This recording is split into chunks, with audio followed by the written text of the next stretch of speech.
sous un numéro matricule. Une fois arrivé aux Amériques, il s'y était retrouvé avec de nouveaux prénoms. À telle enseigne qu'aux États-Unis, tout naturellement, les esclaves eurent des noms ou des prénoms anglo-saxons. Au Brésil, des noms ou des prénoms portugais. Aux Antilles, des noms ou des prénoms français. Mais parce que c'est pareil à l'époque, à la rez-de-chaussée, dans une maison comme celle-ci, de gauche à droite, nous avons l'exemple typique de ces cellules qui étaient réservées aux hommes. Mais les hommes qui ont atteint le poids minimum de 60 kg, systématiquement, on les mettait dans ces cellules. Chaque cellule mesurait 2,60 m, 2,60 m. Mais à l'intérieur de chaque cellule, on y mettait 15 à 20 esclaves. Les esclaves étaient assis tout autour du mur, les chevilles enchaînées, le dos contre le mur. Mais ces pauvres esclaves n'avaient donc été libérés qu'une seule fois dans la journée. Pourquoi? C'était pour leur permettre de manger ou d'aller aux toilettes.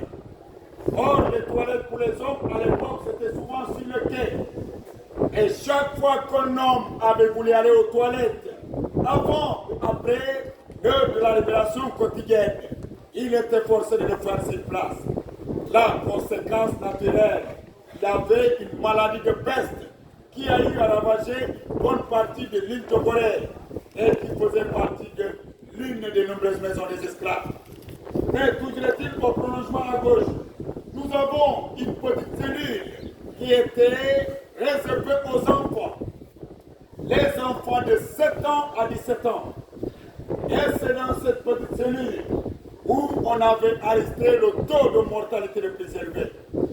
Parce que les enfants, ils s'y avaient couché à même le sol, torse nu, serrés comme des sardines dans une boîte. Mais ce qu'il y a de particulier à l'intérieur de cette petite cellule, ce sont les fenêtres où toutes se présentent sous la forme de meurtrières. C'est-à-dire les fenêtres sont larges de l'intérieur, mais c'est rétrécissant au fur et à mesure qu'on va vers la sortie. Le but qui avait donc été poursuivi à l'époque, d'une part, c'était d'empêcher les évasions des esclaves, mais d'autre part, c'était aussi de détruire toute idée de vie privée des esclaves. Parce qu'une fois à l'intérieur de chaque cellule, on pouvait alors voir tout ce qui se passait juste à côté.